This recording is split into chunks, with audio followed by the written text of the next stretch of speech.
Is bartering a good thing to do as a homesteader? What are some good ways to get started investing? And what do you do if your neighbor is selling farm fresh eggs way too cheap and you don't want to make the same mistake? We're going to answer those questions and more, but I'm not going to answer them this week because this week we're going to do Ask Accountant Mike.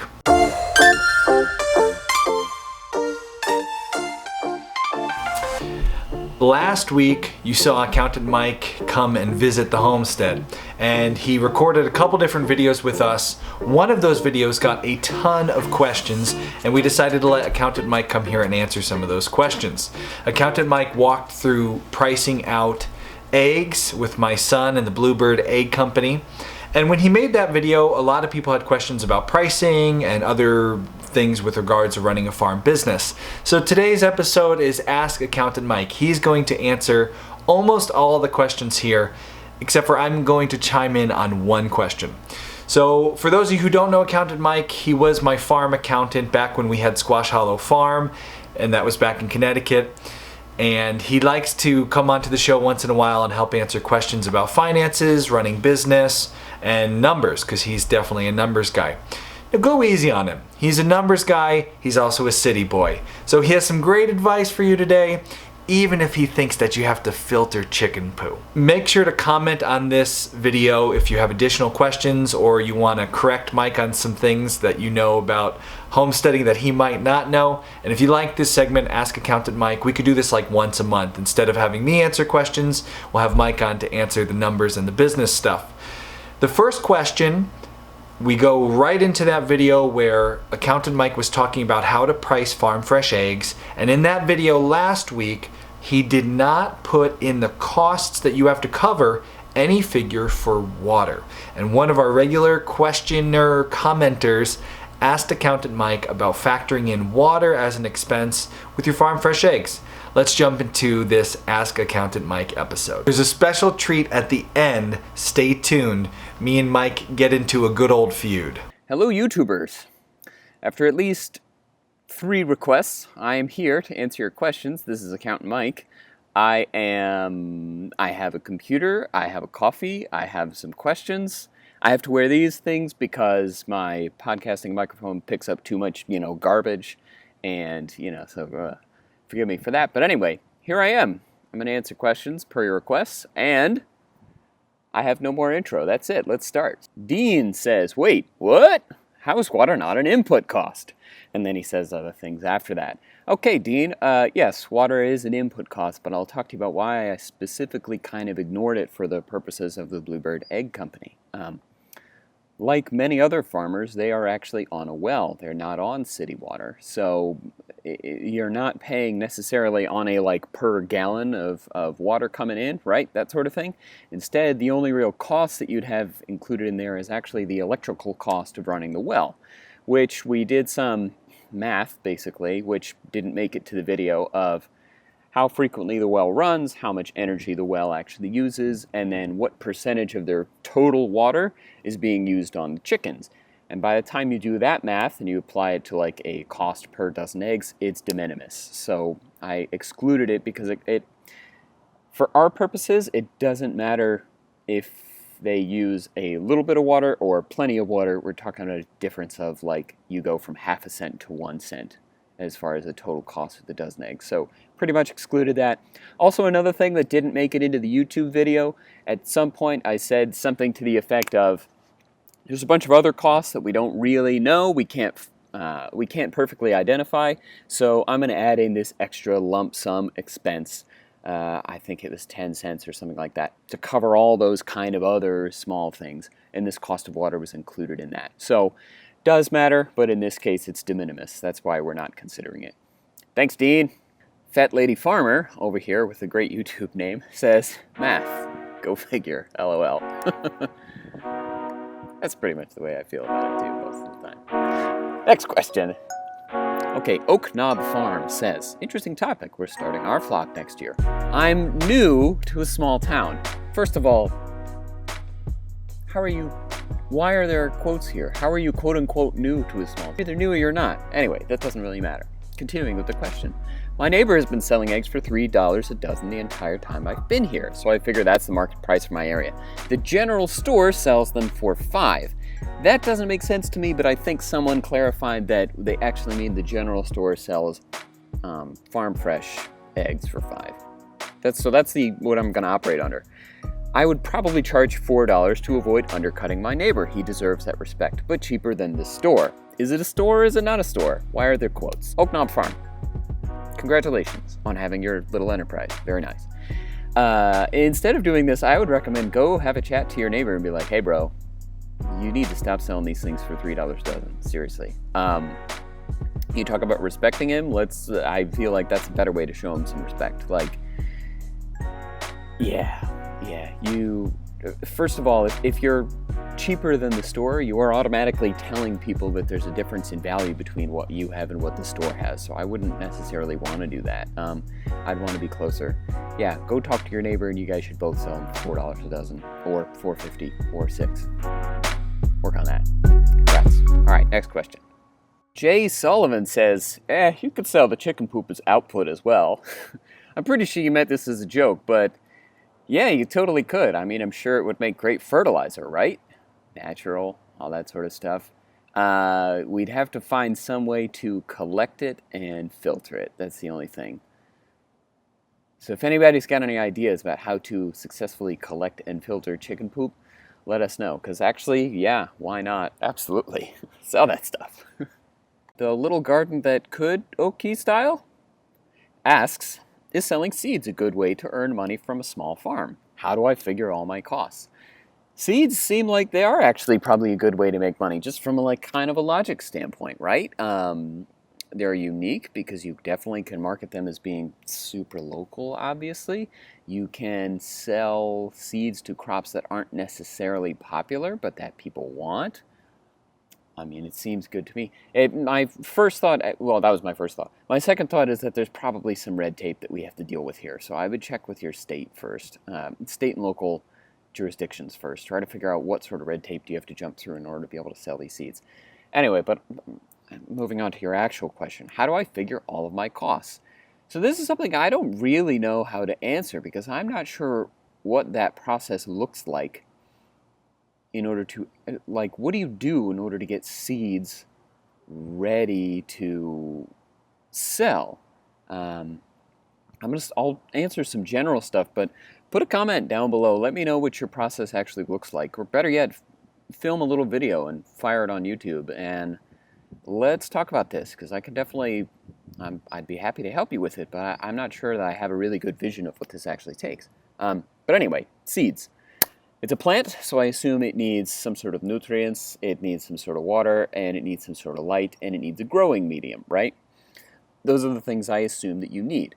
So I would go one by one, each one of those, try to figure out what are those things, how much do you have to pay for those things, and how much do you need in order to get your seeds ready to sell.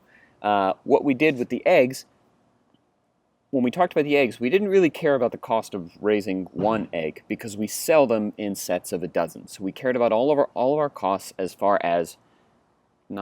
cared about all of our costs through the lens of 1 dozen eggs. What do we need in inputs to produce 1 dozen eggs? That is our output.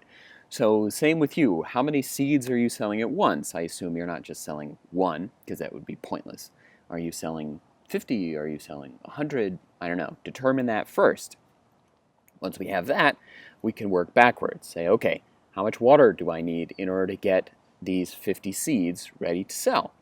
Measure that. If you're on city water and you're paying by flow, figure out how much flow you need in order to generate those 50 seeds. If you're on a well and you're paying by electricity to run your well, figure out how much electricity and do the math for, all of your kilowatt hours, etc., etc.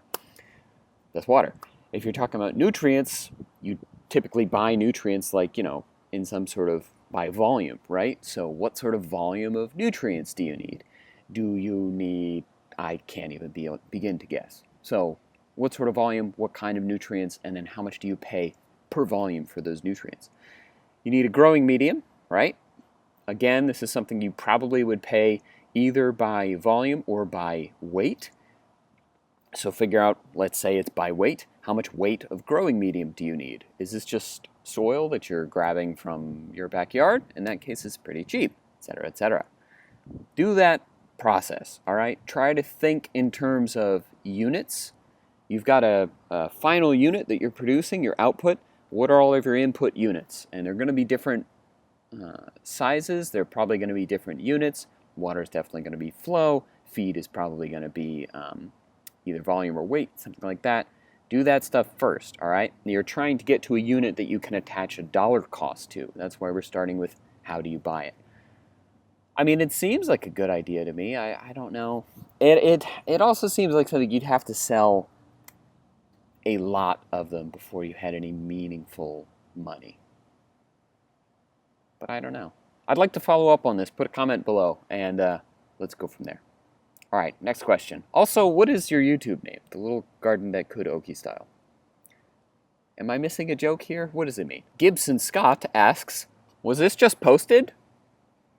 Yes. Next question. Teresa Peterson. Look at you, you're asking a good question. Do you know or have any tips on investing? I do. I actually enjoy investing. It's kind of related field to accounting, I guess. I spend a bunch of time talking with investment people. So yeah, I do have some tips.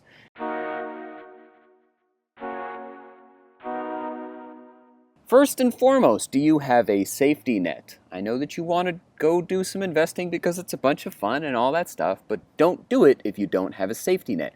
By safety net, I mean 3 to 6 months of expenses sitting in cash in a savings account. As safe, plain vanilla as you can get. If you don't have that, you should not be investing, okay? I'm sorry, I wish you would, I know you wanted a better answer than that, but just don't, all right? 3 to 6 months in a savings account. Assuming you do, let's move on from there. It's a very big question. Tips on investing. I'm going to give you the answer that I think really is applicable to 98% of people, and you might find it kind of boring. Sorry.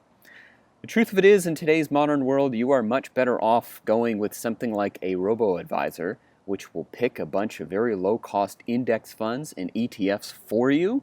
You'll answer some basic questions in the beginning, such as your risk tolerance and your time horizon, things like that. It'll pick an allocation for you, and it'll just go from there. You want to do some reading about this, go look up anything basically that Warren Buffett or Jack Bogle have ever written. Jack Bogle is the founder of Vanguard. You should actually go read everything that he's ever written. The truth of the matter is, if you're talking about smaller investment amounts, like less than maybe 5 million or so, you're probably going to do way better bang for your buck by just going with a handful of robo-advisors, especially in today's world. I personally use one called Betterment. It's great, very easy. All of them are going to ask you certain questions and then determine how much, what sort of risk to go with, etc. More risk, more reward. Also, more risk, more risk. So, more chances you might lose the money. If you're slightly more conservative, I have actually been looking at a different one recently. It's called Intelligent Portfolios by Charles Schwab.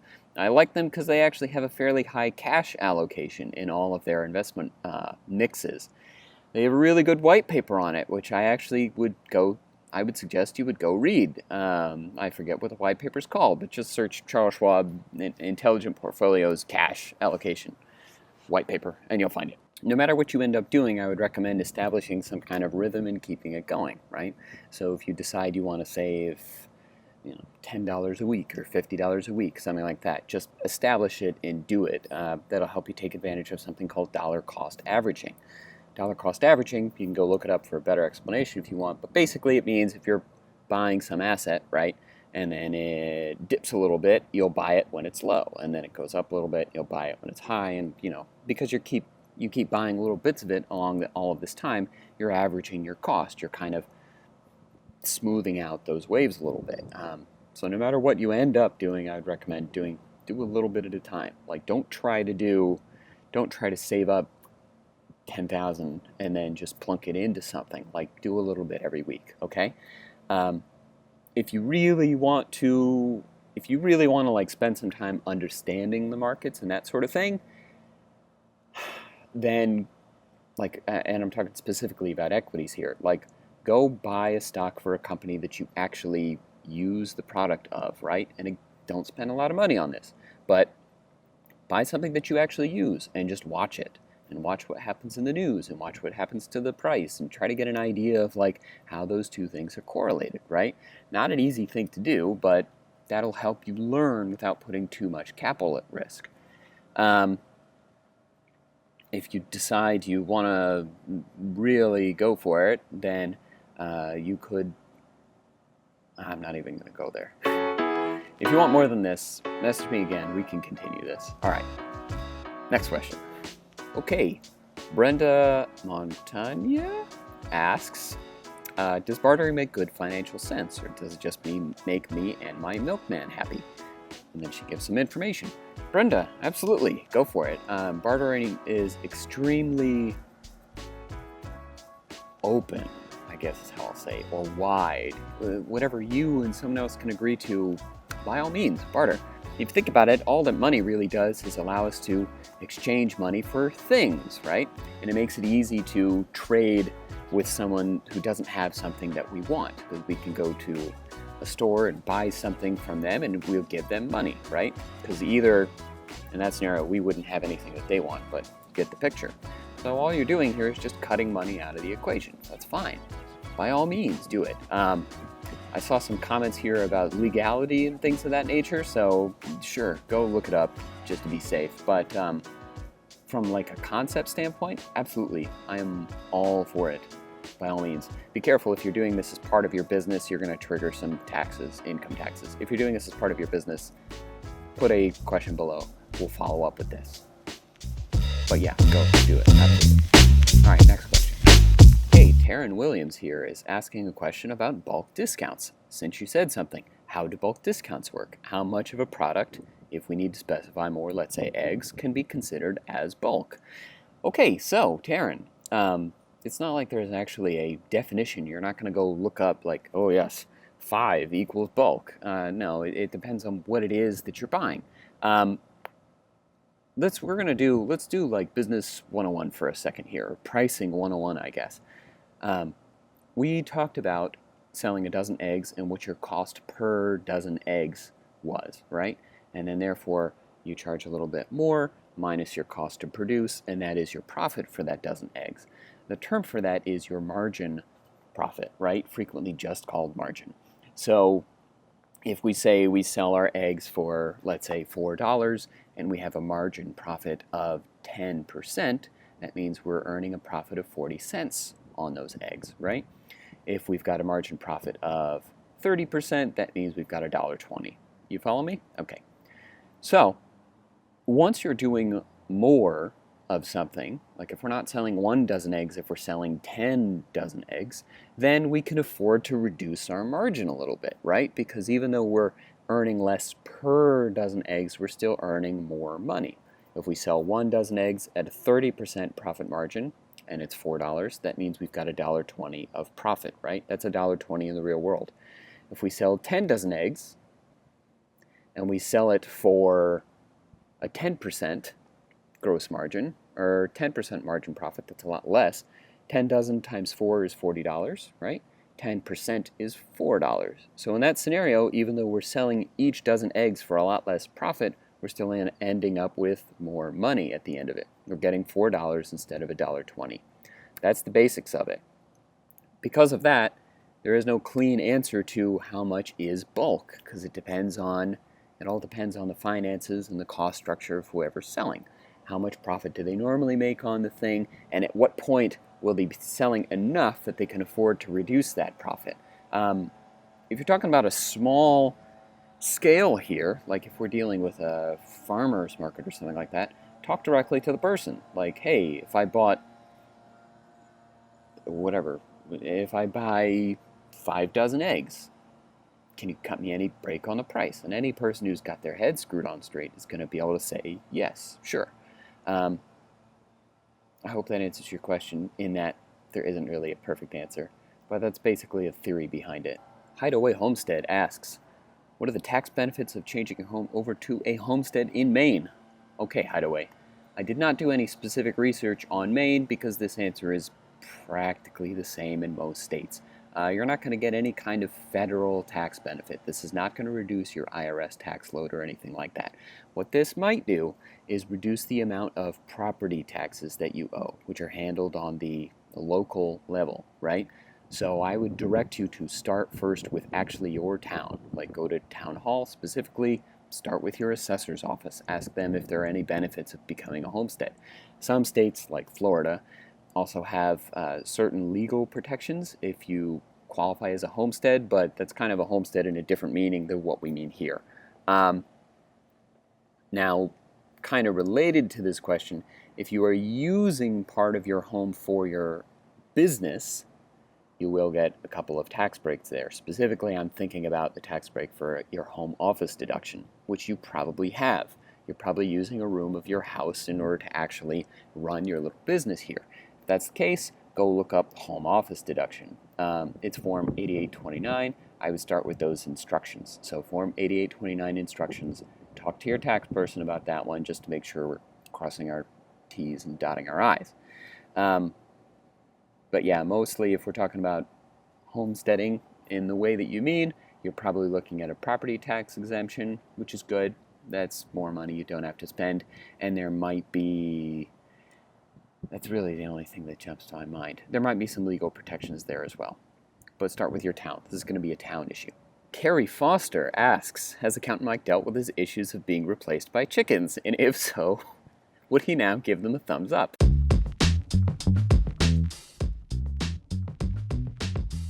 Generally speaking, no, I'm still going to usually give them a thumbs down. Not necessarily because of the economics of it, but because, like I have said several times, there's usually someone out there who hasn't done the math and is selling them too cheap, and you should just go buy them from them. Like we found out with our workings for the Bluebird Egg Company, you can be profitable with them.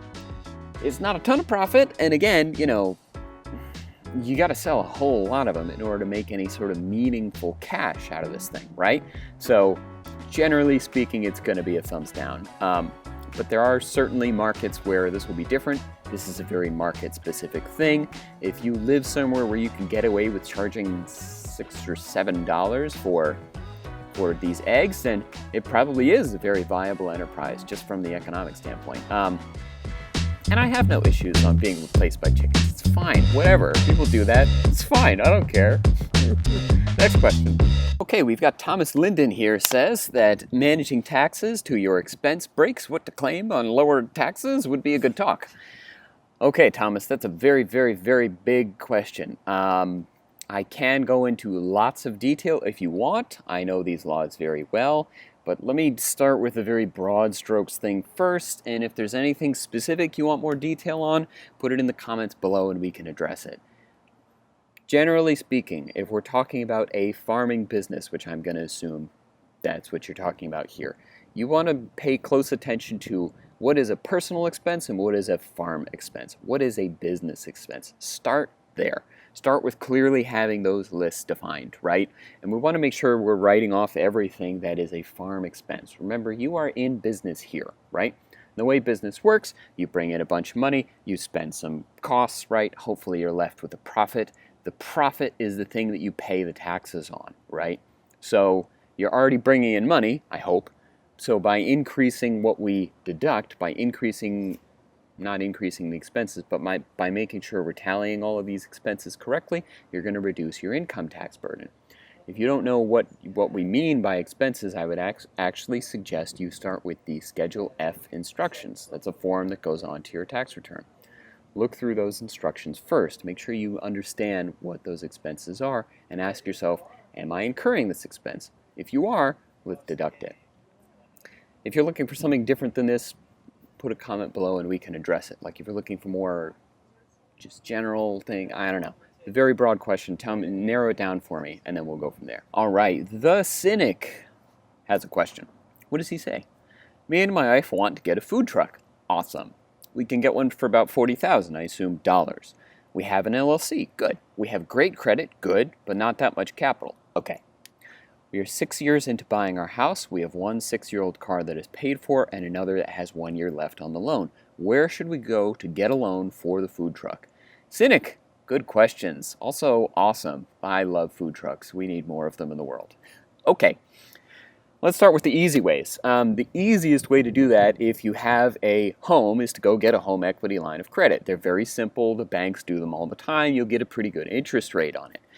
However, if you're only 6 years into buying the thing, there's a good chance you don't actually have enough equity in the house yet to go get any kind of meaningful loan, especially if you amortized in your closing costs or something like that.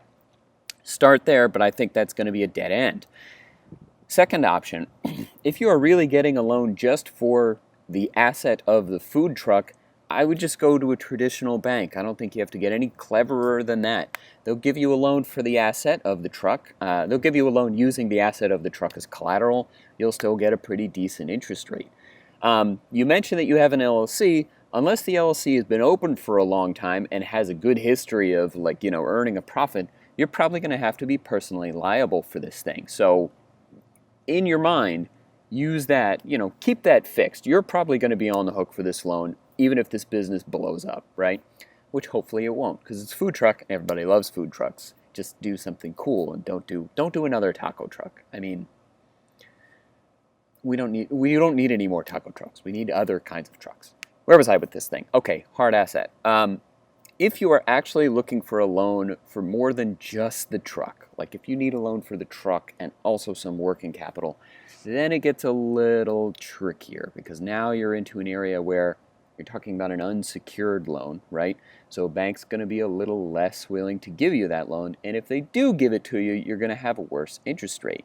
So I would still start with a bank and at least get some sort of idea of what you're working with, right? If that doesn't look like it's going well, I would suggest getting an SBA loan, which is a Small Business Administration loan. If that doesn't work, or if you don't want to use quote-unquote traditional banks, I would suggest using like a peer-to-peer lending site like prosper.com or something like that.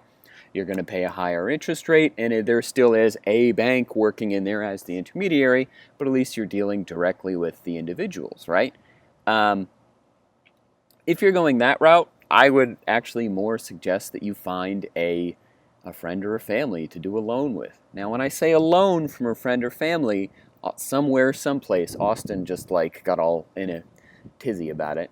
I mean like a real loan, like something that's got an interest rate, that's got a repayment schedule, that's got do a real loan with someone you know, because then at least you're giving the interest to that person, right? And they can actually do something with it instead of going to a big traditional bank that just disappears. And again, you're going to have to be personally liable for this thing, I'm sure, if you're looking for a working capital loan.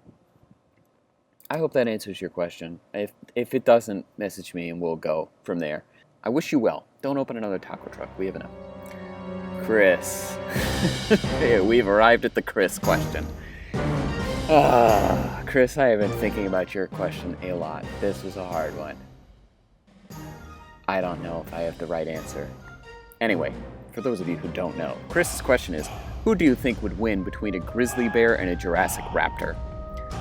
Because chickens are descended from raptors, or so we're told. Actually, chickens are just like mini raptors. Man. Austin and I had a similar debate a while back about, I think it was wolves versus mountain lions. Me and Accountant Mike, before I was a YouTube content creator and he was an accountant, both used to work for my dad. And we did construction, which meant we had a lot of time doing manual labor where we were just chatting and shooting the breeze, and most of the time arguing over pointless things like good friends do. We had a long going argument that this next question kind of reminded us of. Before Accountant Mike says his answer, I have the computer here. I haven't actually watched this part. I don't know what his answer is. I'm going to answer before he answers what I think my answer to this question will be. And we'll see if we are, as usual, on opposite pages, or for once, the universe, the planets have aligned and we both think the same answer. Are descended from raptors, or so we're told. Actually, chickens are just like mini raptors. Man. Austin and I had a similar debate a while back about, I think it was wolves versus mountain lions. And I don't remember what side of that I came down on, but it was something like wolves tend to hunt in packs, right? So there's going to be a lot of them. We all know a mountain lion would win. As far as grizzly bear versus raptor, before I even know what Accountant Mike is going to say, I'm going on the record. I think a raptor will win hands down, and I'll tell you why in a second. Let's see what he has to say. Anyway, so here's the thing. Are we talking about one grizzly bear versus one raptor? Because I think in that case, the grizzly bear is going to take it, right? Like, he's too big and he's too strong. But if we're talking raptors and we're talking, you know, animals that hunt in packs, then I think your grizzly bear might be in some trouble. Any raptors.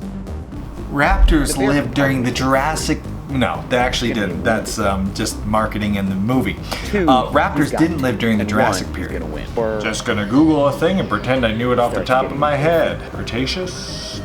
Yeah, Cretaceous. Raptors were used to living in a world where they were not the apex predator. They had to outsmart and survive around Tyrannosaurus Rex and all kinds of other big... I mean, it's a grizzly. They're big. They're strong. We're not talking about some, like, run-of-the-mill black bear here. Allosaurus and whatever other giant lizards, aka dinosaurs, there were. So a raptor would have been used to not being top dog. And while I think a grizzly bear is, like, stronger than a raptor and more furious one-on-one, grizzly bear's top dog. He doesn't have to worry about anything. He isn't worried about other predators. He's worried about what he's gonna kill today. And he's not used to... Yeah, because the raptors need their packs. That's the only way. So Chris, I think the answer I'm gonna tentatively give, with a giant asterisk that I might change my mind later, is I think if there's less than 5, I think the bear's gonna win. You know, Tyson Holyfield, we all know how that played out. If you're top dog and you're not used to another top dog who is used to other top dogs, you know, but if there's 3 or 4 of them, he's gonna be wounded from this thing. Maybe he'll die later from his wounds. If there's more than 5, I think the bear's toast. I do. I might change my mind. Great question. Alright, let's move on. the bear's toast no matter what. Deinonychus. Velociraptor. Deinonychus. Terrible claw. I don't know what's dropping there. Maybe a fossil. Fossil drop. Thanks for answering questions on this video, Accountant Mike. I'm gonna let him take this out. If you like this, be sure to leave more questions. Hashtag Ask Mike, one word, and we'll do another one next month. Mike, take it away. Because I have to go do more research about the Deinonychus. Okay, that's it. We made it all the way to the end of all the questions, I think. If I missed it, sorry. Make sure you're tagging it appropriately so Austin can find them all. Also, I'm now in the sun, so that's about it. If you like this, let me know. Or if you want more questions or more detailed questions, leave comments. We'll get to it, etc., etc. I talked about a bunch of different stuff today. I'm going to leave, well, I'm not going to. Austin will. Austin will leave links in the description if you want to follow up. And that's it. I have nothing more to add. Okay. Bye-bye. Deinonychus with its terrible claw.